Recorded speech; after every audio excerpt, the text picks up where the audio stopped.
How to buy on Alibaba without a company. Hi everyone, welcome back to our channel The Solution Guy. In this video we are going to discuss how we can buy on Alibaba without a company, so make sure to watch the video till the end. Now, one thing you have to understand is that can anybody order from Alibaba? Yes, anyone can order from Alibaba, because Alibaba is the largest supplier directory where a single person can order directly from a manufacturer. You don't need to necessarily own a company. But just remember that Alibaba doesn't make anything. They just feature manufacturers who will work with both individuals and companies.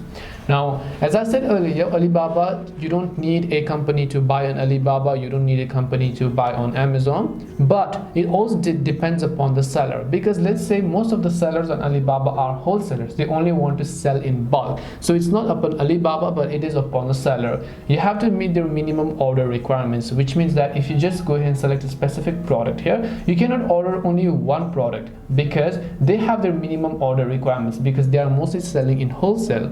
And if you're an individual person, you only want to buy product, it depends upon how you communicate with the seller to convince them to give you one specific product only. So which in this case is also known as MOQ, or minimum order requirements of the seller. If the minimum order requirements or the MOQ of the seller is basically 100 pieces, of course you would have to be a little sneaky to order from them directly. So I hope this video helped to clear the confusion. Alibaba doesn't make anything. You don't need company to buy in Alibaba, but it all depends upon the seller and the product that you're trying to buy. Go to their messages, just let them know that how much pieces do you need, and then you should be able to good to go from there onwards. And this way you can go ahead and buy on Alibaba without a company. Hope this video was very helpful to you guys, and if it did help you, then make sure to leave a like and subscribe to our channel. If you have got any more questions, then feel free to leave them down. Thank you very much for watching till the end of this tutorial, and see you soon in the next video.